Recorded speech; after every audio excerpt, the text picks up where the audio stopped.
PDIP menilai Kaisang Pangarep cocok bersanding dengan Sekda Depok Supyan Suri sebagai wali kota dan wakil wali kota. Penilaian itu disampaikan oleh Ketua DPC PDIP Depok, Henry Tangke Alo, pada Rabu 12 April 2023.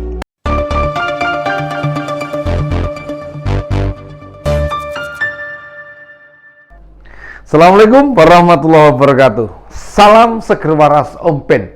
Tidak perlu berpikir lama. DPC PDIP Kota Depok langsung gerak cepat, das-des, sat-set. Nah ini, menangkap aspirasi masyarakat untuk mencalonkan Mas Kaisang Pangarep menjadi wali kota Depok. Bisa jadi PDIP Depok sudah sumpek, sudah bosan, sudah jenuh dipimpin oleh kader dari PKS. Soalnya Depok sebagai kota penyangga ibu kota negara Indonesia, selama dipegang kader PKS tidak ada kemajuan yang signifikan. Yang terjadi malah makin ruwet. Ya ruwet angkotnya, ya ruwet lalu lintasnya, ya ruwet sampahnya, ya pembangunannya juga. Segala arah perkembangan kota semakin komplit. Nah, makanya Depok harus dipimpin oleh orang yang memiliki karakter kuat, inovatif, bila perlu harus revolusioner, supaya bisa mengikuti perkembangan zaman. Tahun depan, pilkada akan digelar serentak juga. Jadi PDIP Depok langsung mencarikan pasangan Mas Kaisang. Tidak tanggung-tanggung. Adik Mas Gibran ini ditawarkan bergandengan dengan Pak Supyan Suri pada Pilkada Depok 2024 nanti. Siapa Supyan Suri? Beliau sekretaris daerah Kota Depok. Usianya juga belum genap 50 tahun.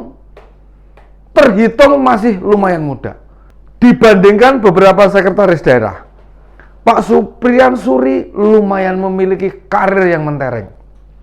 Tidak hanya berasal dari lulusan STPDN, namun juga pernah jadi lurah, jadi camat, hingga kepala BKPSDM Kota Depok. Beliau juga turut menyelesaikan polemik perpindahan SD Negeri 01 Depok. Bagi yang lupa, sekolah itu mau dipindah wali kota karena mau didirikan masjid besar Kota Depok. Rencana ini mendadak, dan beberapa guru serta kelas sudah pindah lokasi. Tapi muncul perlawanan dari orang tua siswa, sehingga sekarang kepindahannya ditunda. Ketua DPC PDIP Depok, Pak Hendrik Tangke Alo, menilai Mas Kaisang dan Pak Supyan sama-sama masih muda, bisa saling melengkapi satu sama lain, suka menghadapi tantangan dengan kondisi Depok saat ini. Tentu keduanya merupakan pasangan yang pas menjawab keadaan yang ada. Pak Hendrik tentu tidak hanya melontarkan saja, namun akan mengabarkan rencana itu ke jajaran struktural di atasnya. Ini penting, sebab kalau dibiarkan, Mas Kaisang bisa dibujuk untuk maju di wilayah lain. Padahal kandidat PDIP Depok sendiri belum tentu kapan ada penjaringan, termasuk kader internal. Banyak yang sudah kelewat putus asa jika menjadi kepala daerah di Depok. Karena apa? Karena banyak sekali yang harus dirubah. Ini menunjukkan tantangannya lebih besar di aturan PDIP. Keputusan terakhir tetap berada di tangan ketua umum. Keyakinan bahwa Mas Kaisang juga diinginkan masyarakat mendasar pada survei yang dilakukan lembaga studi Visi Nusantara. Hasilnya menunjukkan jika 40% warga setuju jika Mas Kaisang ikut Pilkada Kota Depok dan 43% mengaku tidak setuju. Untuk 43% ini yang menyatakan tidak setuju itu masih bisa didalami lagi. Apakah mereka yang menjawab itu kader PKS yang takut jika Mas Kaisang turun di Depok kader PKS akan mudah untuk dikalahkan. Makanya memilih tidak setuju. Sebagai kota penyangga ibu kota, dibutuhkan pemimpin yang atraktif, adaptif, serta inovatif. Catatan penting lainnya, tidak menghilangkan berbagai sejarah daerah, baik tradisi, bangunan, tokoh lokal, hingga cerita kepahlawanan tokoh-tokoh kota Depok. Kalau mau jujur, jika kita tanya masyarakat Depok, tidak ada perkembangan kota itu yang signifikan. Kawasan utama di pusat kota, yakni Margonda, berkali-kali ganti penataan desain, tapi tidak menghadirkan suasana yang nyaman. Kemacetan tetap jadi masalah besar di Depok. Selama dipimpin kader PKS, polemik kotanya beragam. Ada pemutaran lagu di lampu lalu lintas saat menyala merah. Dan lagu itu dinyanyikan wali kota. Ada juga beragam ucapan terima kasih masyarakat atas pembangunan Depok. Tapi ucapan itu muncul karena ada lombanya dan disediakan hadiahnya. Lalu juga ada usulan raperda kota religius supaya masyarakat menjalankan agama sesuai dengan keyakinannya. Intinya urusan ibadah ingin jadi urusan pemerintah. Ini nggak bisa. Urusan ibadah itu urusan umat dengan Tuhannya, dengan Allahnya masing-masing. Kalau raperda ini disahkan, bisa-bisa orang Islam yang berkeliaran sehabis adzan dikasuskan karena melanggar perda. Termasuk juga adanya pemisahan kendaraan parkir yang dinaiki laki-laki dengan perempuan. Alasannya menjaga rasa nyaman pengendara. Memangnya kasus pelecehan perempuan di Depok mayoritas dialami pengendara perempuan. Dan kejadiannya di lokasi parkir begitu.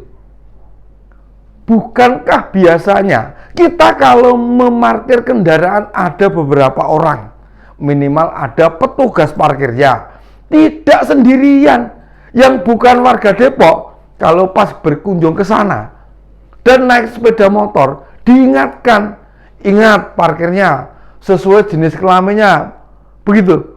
Wah, ini kalau tidak ada tandanya, nanya dulu ke petugas daripada nanti salah dan dikira disengaja. Tidak semua menerapkan kebijakan itu.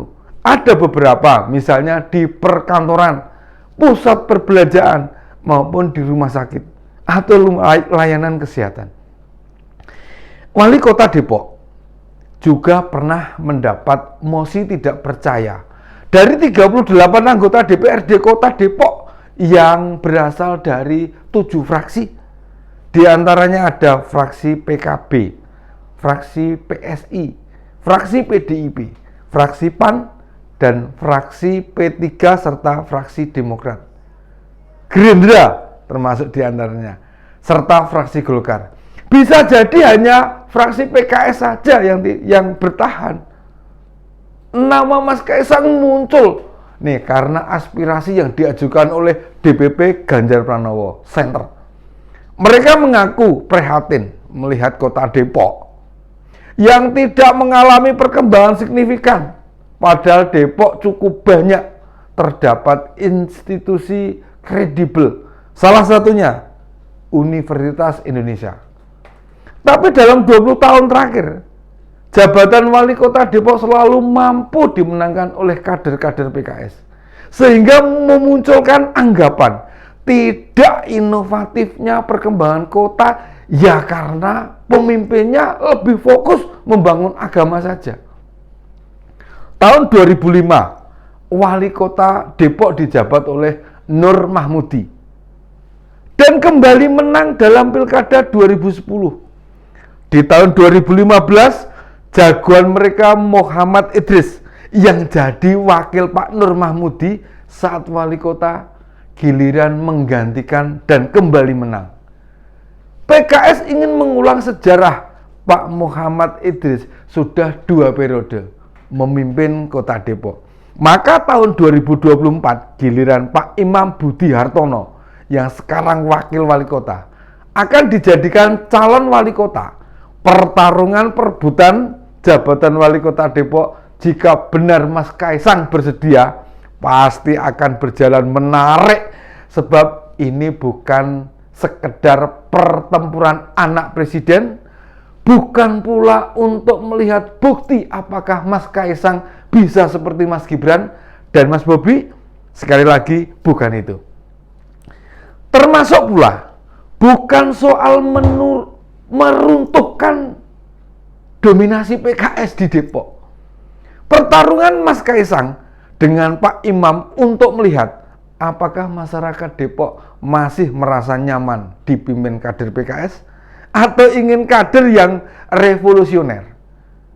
Itu dulu ya dari Om Ben. Selamat mudik bagi sedulur semua, bagi saudara-saudara saya. Yang mau mudik, hati-hati di jalan, persiapkan fisik, persiapkan konsentrasi, jika lelah, istirahatlah. Berlebaran dengan keluarga tercinta. Om Ben dan semua kru pendukung mengucapkan selamat Hari Raya Idul Fitri.